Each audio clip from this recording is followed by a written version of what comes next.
مساء النور، مساء الورد والياسمين على الناس الزوينين الطيبين. كنتمنى تكونوا كاملين بخير وعلى خير، ومرحبا بكم في قناتي كالعاده عالم جيجي. كنتمنى تشجعوني بلي لايك وتعليق واشتراك فضلا منكم وليس امرا، وشكرا لكم بزاف بزاف على التشجيعات ديالكم.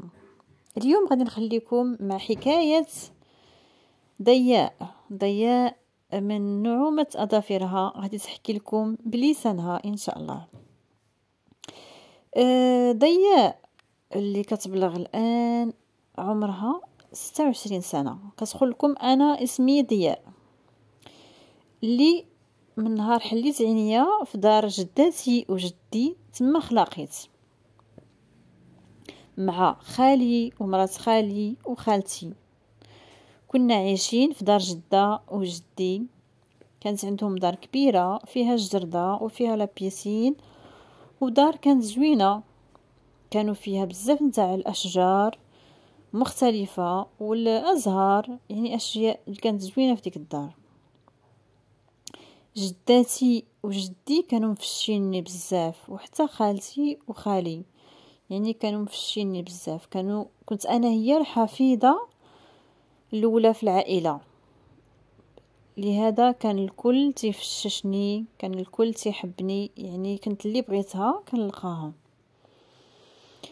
تنعقل على راسي كانت ماما وجداتي كانوا كيديوني معاهم عند خالاتها، يعني خواتات جدة، كانت كنمشي معاهم وانا صغيره. كنا كنمشيو لعندهم، كانوا تيديروا عشيات بقناوه وعساوه، يعني داكشي العشيات داكشي كبير بزاف.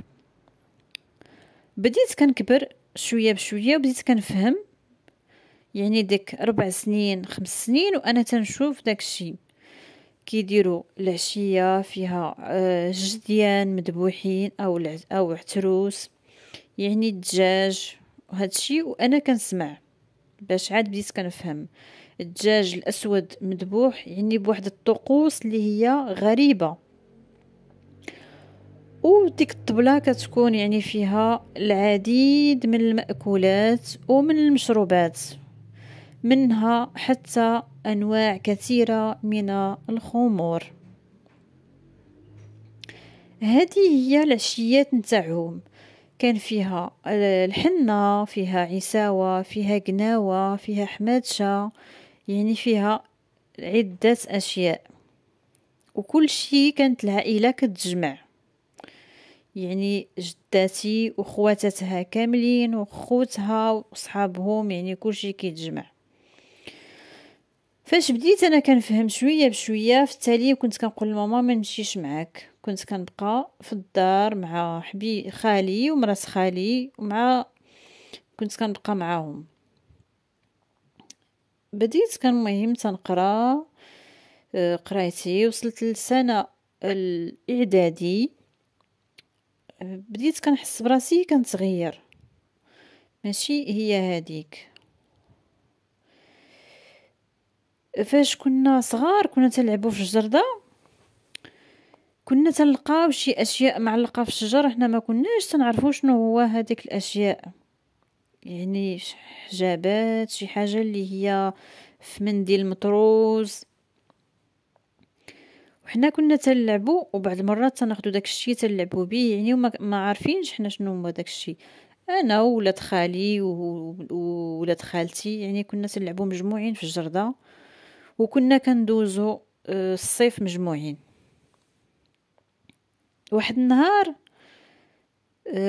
كنا صغار وكنشوفوا خواتات جدة جابوا شي حاجة وكيدفنوها عندنا في الجردة نتاع جداتي ما فهمتش واش كانت خصها غير كيفاش ترضي خواتاتها وما تقلقهمش، ولا ما كانتش كتفهم، ما عرفتش بالضبط. يعني هاد الاشياء اللي كانت هي كتغاضى عليها. المهم كانوا تيجيبوا عده اشياء اللي كيدفنوها في ديك الجرده، من سحور، من شعواده، من بزاف ديال الحوايج. فاش انا كبرت وصلت للثانوي تعرفت على واحد الشاب. المهم ما دوزت معاه والو، تخاصمنا صافي، كل واحد مشى في سبيل حاله. بقيت كنقرا، كملت قرايتي، شديت الباك. من بعد الباك تعرفت على واحد الشاب واحد اخر، يعني راني كبرت بديت كنضج. على اتفه الاسباب كنا تندابزو، كنت كنوضها انا وياه كنقولوا بسلامه. كنت رجعت عصبيه بزاف، ما بقيتش كنتحكم في اعصابي، يعني وليت واحد الحاله كتجيني هستيريا. واحد النهار هما يقولوا لي صحاباتي انت راكي واقيلا شي حاجه عندك، ياك ماشي واحد دارلك شي حاجه مخطيه شي حاجه. قالوا لي والو، غادي تمشي معنا عند واحد الفقيه تيدير الرقيه. ما بغيتش. النهار الاول نهار الثاني قالوا لي لا والو، تمشي معنا ديري الرقيه.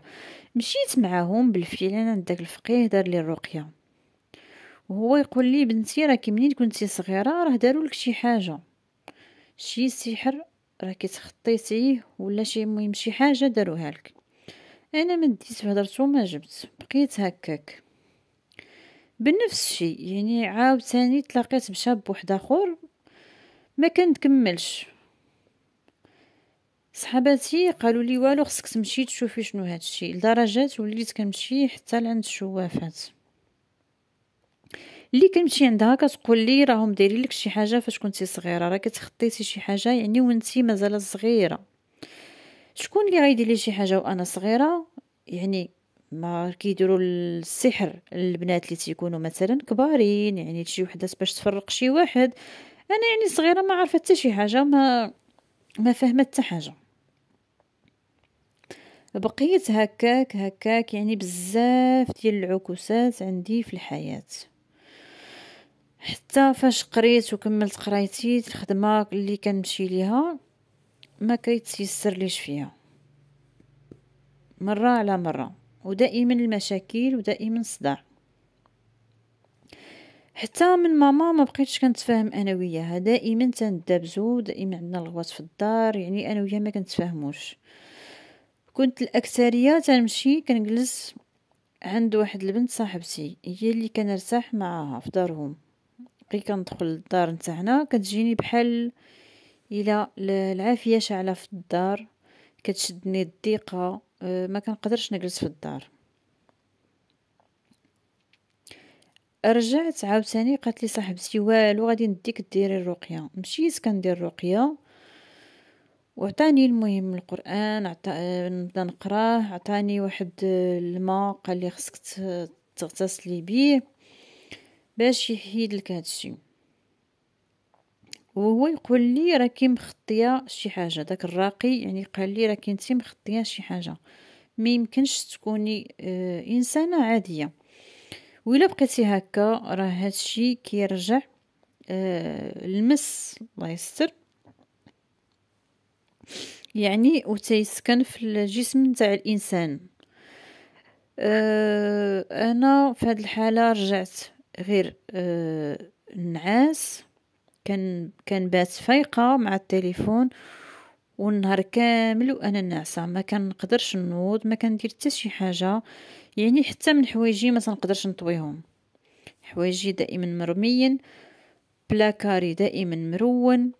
ما بقيتش كنخرج، ما كنمشي مع صحابات، ما كنتلاقى حتى مع واحد، يعني من غير هاد الصديقه الوحيده اللي عندي هي اللي كنمشي عندها لدارهم، كنبات معاها، يعني هي اللي تنجلس عندها مرتاحه فقط. ما بقيتش كنقدر نهضر مع الناس بزاف، ما بقيتش كنقدر نتعامل حتى مع شي واحد. تبعت ديك الرقيه وكيف ما قال لي، وداك الماء اللي اغتسلت بيه، يعني تبعت داك الاشياء اللي قال لي الراقي كيف ما قال لي ندير. مده وانا هكا، واحد النهار وانا تنهضر انا وواحد صاحبتي وجبدنا الهضره، قالت لي زعما كيفاش انتي كنتي صغيره، كيفاش شكون اللي غيبغي ياديك، شكون اللي غيبغي يدير لك شي حاجه باش تاداي. بقيت كنهضر انا وياها هضره من هنا هضره من لهيه، وحنا نتفكروا الايام نتاع جده اللي كانت كتديني معاها وكدير لي الحنه عند خواتاتها. زعما هي عند بالها راها كتفرح بيا، لكن ديك الفرحة كانت هي التعاسة ديال حياتي. ما عرفتش انا شنو، واش شي حاجة تخطيتها عندهم ولا كليتها عندهم، اولا داك السحر اللي كانوا تيجيبوه لعندها لدارها وكيدفنوه في الجردة. هي ما كانتش كترد البال، ما كانتش كتهضر، ما فهمتش علاش. تا قلت لها جداتي ملي كنت صغيره راها شنو كانت كتمشي عند خواتاتها شنو كانوا تيديروا، شنو كانوا تيديروا. قالت لي اذا هادشي هو السبب. هزتني ومشينا عند واحد السيد كيدير الرقيه وتيقولوا عليه انسان معقول وانسان مزيان، وعطاني يعني ايات من القران باش نرقي راسي، وعطاني ماء مرقي باش ندوش بيه، وقال لي بالفعل يعني واخا داك السحر ما يكونش مديور ليك فهو غادي يأذيك. الان انا كنعيش واحد المعاناة اللي هي قاسية بزاف، حياتي ما كنقدر نشاركها حتى مع شي انسان. تبين لي داك السحور اللي كانوا هما تيدفنوه تما، يعني كانوا كيدفنوه على اساس ان الزوج ديالها ما يتزوجش عليها، ولكن داك الشيء لصق فيا انا ما بقيتش كنقدر نشارك حياتي مع شي واحد اخر. كنعيش واحد المعاناة اللي هي قوية بزاف. فكنصح الناس يبعدوا من هذا الشيء وما يبقاوش يديو معاهم الدراري الصغار بحال هاد الجلسات. انا الان في عمري 27 سنة، ولكن حياتي عشتها جحيم من نهار فاش كنت صغيرة، ديما معصبة، ديما مقلقة، حياتي دوزتها بواحد الصعوبة، بواحد الالم يعني صعيب بزاف. هادشي اللي انا كنعيشه وكنعاني معاه.